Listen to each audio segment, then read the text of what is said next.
he lays down the most famous perhaps phrase or aphorism in constitutional law. It is a constitution we are expounding. And he said this because what he was faced with in McCulloch was to look for corners and recesses of the constitution to finally come out with the judgment that he came out with. In that case, the state of Maryland purported to tax a bank that had been set up by Congress. Now the first question that faced him was, could Congress at all set up the bank? Because unlike our constitution where the residuary power lies with Parliament, there the residuary power lies with the states and then the people. And Congress only has enumerated powers in Article 1, Clause 8 of their constitution. So either it fits those powers or it doesn't fit those powers. He readily admitted that the setting up of a bank by the legislature was not actually within any one of those enumerated powers. But he found that Congress had to regulate interstate commerce.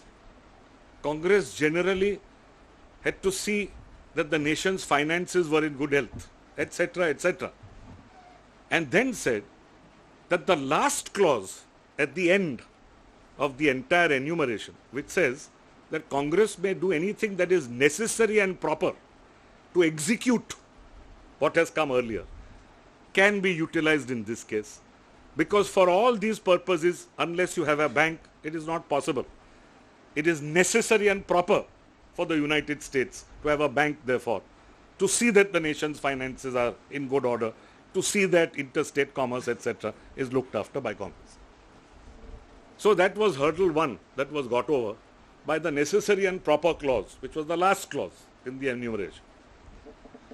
The other, even more major hurdle was that there was absolutely nothing in the US Constitution which said that a state cannot tax an instrumentality of the center. So we will assume that the central bank now is an instrumentality of Congress, the center. Here again, he had to undergo some very deft reasoning. And his reasoning was as follows. What he said was that basically,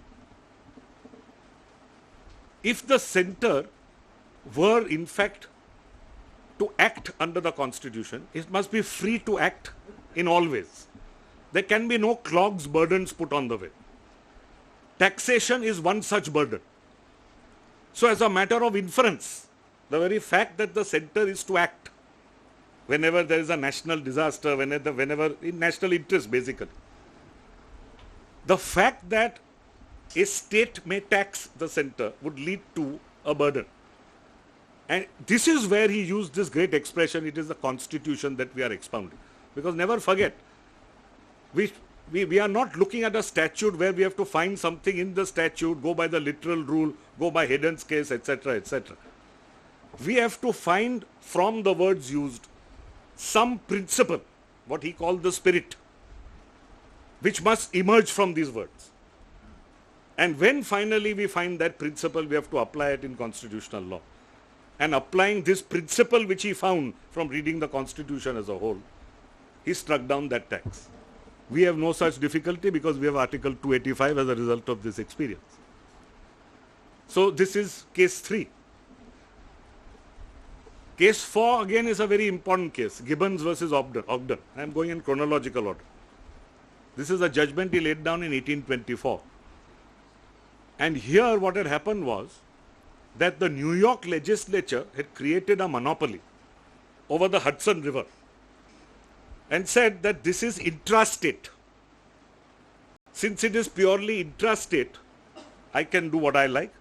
It doesn't affect the Commerce Clause, which said that Congress, that is the central legislature, may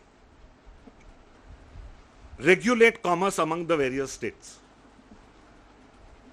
Marshall said this kind of reading of the Commerce Clause will finish the nation. Anything that is of significance, whether intra or inter, and significance to the nation is something that is basic to the Commerce Clause.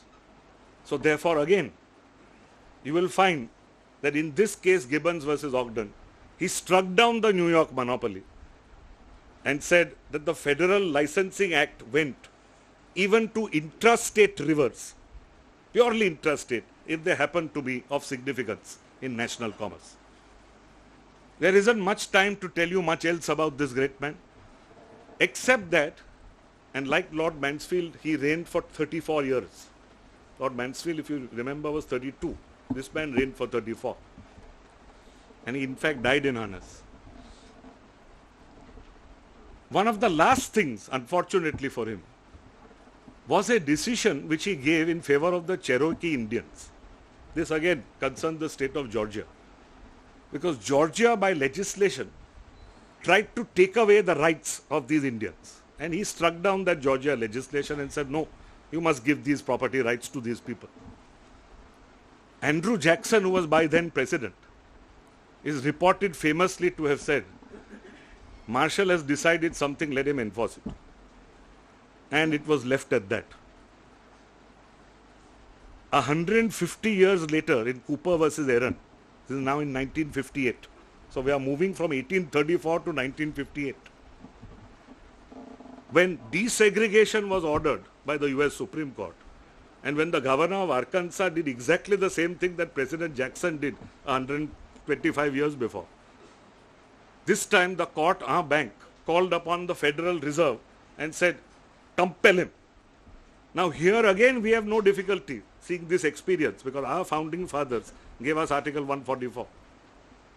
Because under our 144, everybody has to act in aid of what the court says. This now brings us to our great son and our great lion, Bijan Kumar Mukherjee. I first got to know about this man's greatness only because Justice William O. Douglas of the US Supreme Court delivered a Tagore law lecture here in 1956 entitled From Marshall to Mukherjee.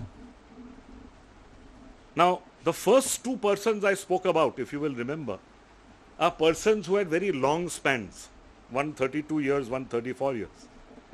B.K. Mukherjee had about 5.5. When you compare 5.5 with 32 and 34, what could this man have done? Yet he did almost everything.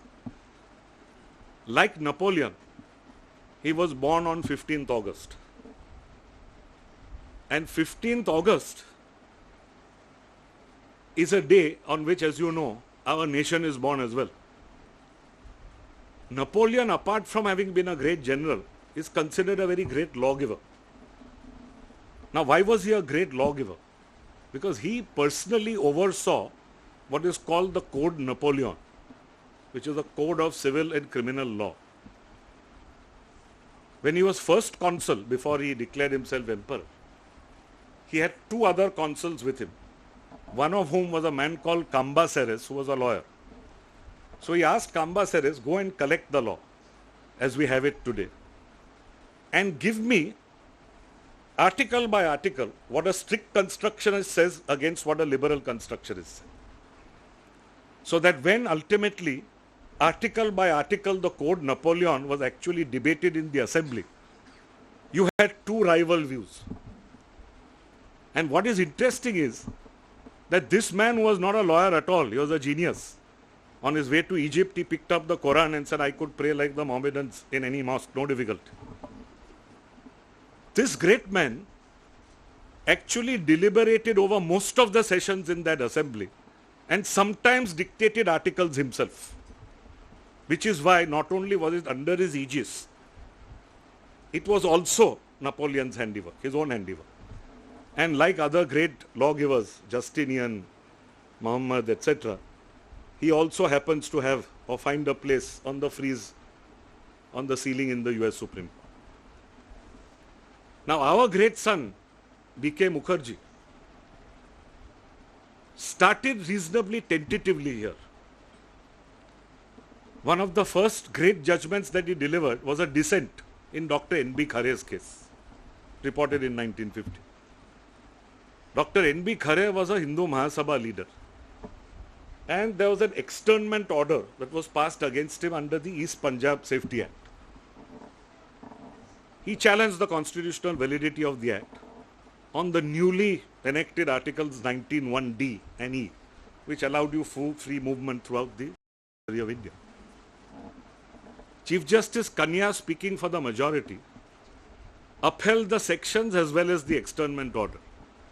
First and foremost, he said that the act itself is a temporary one. It will expire in any case in August 51. So it doesn't matter that the section under which this man is actually arraigned did not provide for a time period for which he should be externed. Secondly, another section which said that you may give the person, may communicate the reasons for his externment, he read as shall. Justice Mukherjee refused to do either. Justice Mukherjee said this is a direct infraction of every citizen's right to move freely throughout the territory of India. The fact that the act is a temporary act is neither here nor there, it may be extended.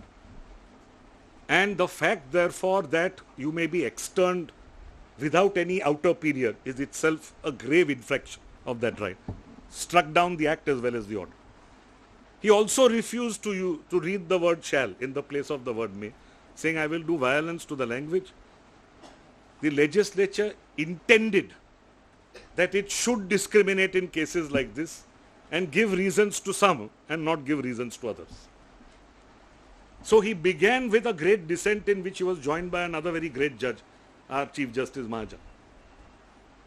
Another early judgment in Bharat Bank was also a case in which the great Chief Justice dissented. He said an industrial tribunal cannot possibly be the kind of tribunal that is referred to in our Article 136. And said that, look, basically its hearing procedure is not like you'd hear something in a court. The award that it pronounces doesn't have any effect until the government of the day publishes it. And thirdly, even if it publishes it, the legislature may sit on it and annul it, or defer it, or do whatever.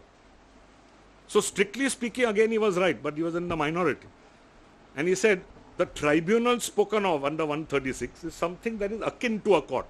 It cannot be a body like this, which doesn't have to follow a law, short of industrial law, which believes in conciliation and ultimately may give an award which may never be enforced by the executive. After this, a number of great judgments come one after the other. Amirun-Nisa Begum is one such. Now in 1953, the Walidullah succession case came before the court. Walidullah was some nobleman in the Nizam's dominions. He had married several women, and two of these women claimed to be his wives. A British agent there was asked to look into all this by the Nizam, who had then become a Raj Pramukh under our constitution and therefore couldn't issue a farman. And Sir George Spence, the Englishman, came out with a report. And in his report, without hearing the ladies, without more, he said, no, they were not wives, therefore not entitled to succession. That report became the basis for the Hyderabad Legislative Assembly passing a law. And the law was remarkable. The law basically said, we are deciding a case. Said it is decided that these two ladies are out of succession since they were not wives. And section 4 of that law then said, the High Court will execute this order passed by us, the legislature. Strangely enough, nobody argued before him that this would be a direct infraction into the separation of powers